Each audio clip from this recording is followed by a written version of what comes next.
ATV devotional channel ప్రేక్షకులకు స్వాగతం, సుస్వాగతం. ఆ దేవదేవుని పరిపూర్ణ ఆశీస్సులతో మన ప్రేక్షకులందరికీ కూడా ఆరోగ్య ఐశ్వర్యాలు లభించాలని కోరుకుంటూ, మరి నక్షత్రాలు లక్షణాలు శీర్షికన ఈరోజు మనం ధనిష్ట నక్షత్రం వారి గుణగణాలు, వారిలో ఉండే లోపాలు మొదలైన విషయాల గురించి తెలుసుకునే ప్రయత్నం చేద్దాం. ధనిష్ట 1-2 పాదాలు మకర రాశిలోను, మరి 3-4 పాదాలు కుంభరాశిలోనూ ఉంటాయి. ఈ ధనిష్టకి నక్షత్రానికి అధిపతి అయితే కనుక కుజుడు అవుతాడు. మరి మకరమైన కుంభమైన కూడా రాశ్యాధిపతి అయితే కనుక శనే అవుతాడు. ఇక మరి విడిగా నక్షత్రాధిపతిగా చెప్పుకుంటే కనుక ధనిష్ట 1వ పాదానికి రవి, 2వ పాదానికి బుధుడు, 3వ పాదానికి శుక్రుడు, 4వ పాదానికి మరి కుజుడు నవాంశాధిపతులుగా ఉంటారు. దీన్ని బట్టి మరి 1వ పాదంలో ఎవరైతే జన్మిస్తారో రవి కుజ శనిల యొక్క ప్రభావం అన్నది ఎక్కువగా ఉంటుంది. కాబట్టి వీరు ఏదైనా కానీ జాతకాలు చెప్పటం కానీ జ్యోతిష రంగం, జ్యోతిష రంగం కానీ తర్వాత సంఖ్యాశాస్త్రం కానీ ఇలాంటివి ఏవైనా సరే ఈ మంత్రతంత్ర సాధనలకు సంబంధించిన విద్యలు ఏవైతే ఉంటాయో లేదా ఆధ్యాత్మిక విద్యలు ఏవైతే ఉంటాయో అలాంటి వాటిల్లో రాణించడానికి అవకాశం ఎక్కువ ఉంటుంది. ఇక సాధారణ చదువుల్లోకి వచ్చేప్పటికీ వీరికి కూడా మెకానికల్ ఇంజనీర్ అనేది 1వ పాదానికి ఎక్కువ మేలు చేస్తుంది. ఇక 2వ పాదానికి అయితే కనుక సివిల్ ఇంజనీరింగ్ అనేది ఎక్కువ మేలు చేస్తుంది. 3వ పాదానికి అయితే కనుక వారికి ఎలక్ట్రానిక్ అండ్ కమ్యూనికేషన్ గ్రూప్ అనేది మేలు చేస్తుంది. ఇక 4వ పాదం ఏదైతే ఉంటుందో వారికి వచ్చేప్పటికీ పూర్తిగా శని కుజుడు కాంబినేషన్ కనుక ఆర్టిఫిషియల్ ఇంటెలిజెన్సీ అనే దాంట్లో కూడా ఎక్కువ పేరు తెచ్చుకోవడానికి, తర్వాత ఇవాళ రోజుల్లో ఏంటంటే మనము వేలిముద్రల యొక్క పోర్సనిక్ సైన్స్ అంటారు.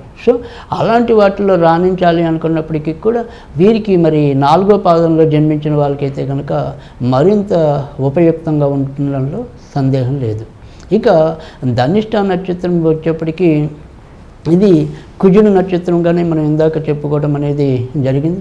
అయినప్పటికీ కూడా దీంట్లో మరి శనికిను మరి కుజుడికి పొంతన లేకపోవటం అనేది, అంటే శత్రుత్వం అనేది ఉండటం వల్ల ఈ రాశి వారికి కొంతవరకు వీరి యొక్క జీవితంలో కొంత సమన్వయం లోపించడం అనేది ఉంటుంది. ఈ శని వల్ల అతి మొండితనం కూడా రావటం, ఒక్కోసారి ఆ మొండితనంలో కొంత మూర్ఖత్వానికి పోవటం అనేది కూడా ఎక్కువ ఉంటుంది. అది ముఖ్యంగా మరి 2-3 పాదాల వారి మీద మరింత ఎక్కువ ప్రభావం చూపించే అవకాశాలు కూడా ఎక్కువ ఉండటం అనేది ఉంటుంది. ఇక ధనిష్ట నక్షత్రం వారికి మరి ఎలాంటి ఏదైనప్పటికీ కూడా వారి జీవితంలో మరి ఏదైనా సరే ప్రభుత్వ ఉద్యోగాలు ఎంచుకోవాలి అనుకుంటే కనుక రైల్వేకి సంబంధించిన వాటిలో అయితే రాణించడానికి ఉంటుంది. ఇంకా నర్సింగ్కి సంబంధించిన వాటిలో అంటే ఆడవాళ్ళు అయితే కనుక నర్సులుగా చేయాలి, అలా ఆ విద్య చదవాలి అనుకుంటే కనుక అలా నర్సింగ్ వైపు వెళ్దాము అనుకుంటే కనుక ఆ రకంగా కూడా కొంతవరకు ఈ ధనిష్ట నక్షత్రం వాళ్ళకి మేలు చేయటం అనేది ఉంటుంది.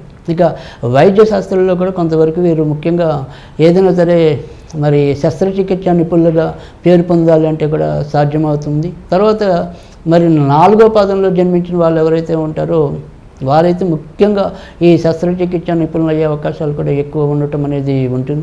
ఇక ధనిష్ట నక్షత్రం వాళ్ళు ఏంటంటే మితంగా ఖర్చు పెట్టడమే కాకుండా అవసరం వచ్చినప్పుడు కొద్దిగా ధన సహాయం చేసే పరిస్థితుల్లో కూడా ఎక్కువ ఉంటారు. సాధారణంగా వారుగా ఖర్చు పెట్టుకోవటం అనే దానికన్నా కూడా ఇతరుల రూపంలో ఏదైనా సరే ఎక్కువగా ఖర్చు పెట్టవలసిన పరిస్థితులు వాటంతా అవే రావటం అనేది ఉంటుంది.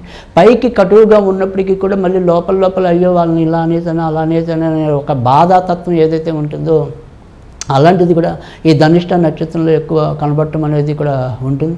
ఇక ఈ ధనిష్ట నక్షత్రం వారికి మొదట్లో మరి కుజుడు 7 ఏళ్ళు, ఆ కుజదశ అనంతరం కూడా ఎక్కువ రాహుదశ అనేది ఉంటుంది. కనుక రాహుదశ అనేది ఏంటంటే ఖచ్చితంగా మరి ఎవరైనా సరే వైద్యశాస్త్రం అభ్యసించాలంటే కనుక రాహుదశ అనేది చాలా తోడ్పాటిస్తుంది. తర్వాత మంచి పేరు ప్రఖ్యాతులు సంపాదించాలంటే కూడా గురుమహాదశ అనేది ఉంటుంది. కనుక ఈ రాహు గురుడు కనుక బలంగా ఉంటే కనుక వారి యొక్క జీవితానికి ఎలాంటి డోకా లేకుండా అన్ని సౌఖ్యాలు కూడా అనుభవించగలగటం అనేది కూడా ఈ ధనిష్ట నక్షత్రంలోనే ఉండటం అనేది ఉంటుంది. ఈ ధనిష్ట నక్షత్రానికి మరి కుజుడు అధిపతి అవుతాడే కనుక ఏదైనప్పటికీ కూడా మరి సుబ్రహ్మణ్య స్వామిని ఆరాధించడం వల్ల కూడా ఎక్కువ ప్రయోజనం చేకూర్చడం అనేది ఉంటుంది. ఇక ఆ తర్వాత వచ్చేప్పటికి ఏదైనా సరే మనం విరిగా ఏదైనా ఒక పదాన్ని అభ్యసించాలి లేదా దాన్నే మంత్ర సాధనగా చేసుకోవాలి అంటే కనుక ఓం పృథ్వీ ఓం పృథ్వీ ఓం పృథ్వీ ఓం పృథ్వీ అనేది ఏదైతే ఉంటుందో దాన్ని నిత్యం జపించడం వల్ల కూడా వీరి జీవితంలో ఉండే కొంతవరకు కష్టాల గురించి తప్పించుకోవటం అనేది అయితే ఉంటుంది. ఇక ఈ ధనిష్ట నక్షత్రంలో ముఖ్యంగా మకర రాశి వారికి అయితే కనుక ఒక్కోసారి పెళ్ళిళ్ళు అయ్యే విషయంలో కొంతవరకు ఇబ్బందులు పడటం లేదా వైవాహిక జీవితంలో ఏవైనా సరే కొంతవరకు ఇబ్బందులు ఉండటం లేదా మరి వయసు తమకంటే ఎక్కువ భేదం ఉన్న వాళ్ళతో ఒక్కోసారి వివాహం అయ్యే ప్రమాదాలు కూడా ఈ మకర రాశిలో వారికి ఎక్కువ ఉంటాయి. కనుక ఈ వైవాహికంగా ఎలాంటి లోపాలు ఉన్నా లేదా మరి పెళ్ళిళ్ళు కావటం లేదనే చింత ఉన్నా వాళ్ళు తప్పకుండా కూడా 7 మంగళవారాలు సుబ్రహ్మణ్య స్వామికి అభిషేకం చేసుకుని అలాగే ప్రతి మంగళవారం కూడా సాధ్యమైనంత వరకు కూడా కొద్దిగా సుబ్రహ్మణ్య స్వామికి ఏదైనా నివేదన చేస్తూ రావటం వల్ల కూడా వారి యొక్క వైవాహిక జీవితంలో ఉండే ఇబ్బందులు కూడా కొంతవరకు తప్పించుకోవడానికి ఉంటుంది. ఈ రకంగా కనుక ధనిష్ట నక్షత్రం వారు కనుక చేసుకున్నట్టయితే కనుక తప్పకుండా వారి నక్షత్రానికి ఉండే దోష ఫలితాలు ఏవైతే ఉంటాయో అవి తగ్గడానికి ఉంటుంది. ఇక విడిగా ధనిష్ట నక్షత్రంలో ఎవరు జన్మించినప్పటికీ కూడా ఆ నక్షత్రం వరకు కూడా ఎలాంటి శాంతిలో ఉండవు. ఇది శాంతి రహిత నక్షత్రంగానే చెప్పవలసి ఉంటుంది. ఇది ధనిష్ట నక్షత్రం వారి ఫలితాలు. ఈ వీడియో మీకు నచ్చితే ఇలాంటి మరిన్ని వీడియోల కోసం మా ఛానల్ని సబ్స్క్రైబ్ చేయండి, లైక్ చేయండి, కామెంట్ చేయండి, షేర్ చేయండి. Thank you.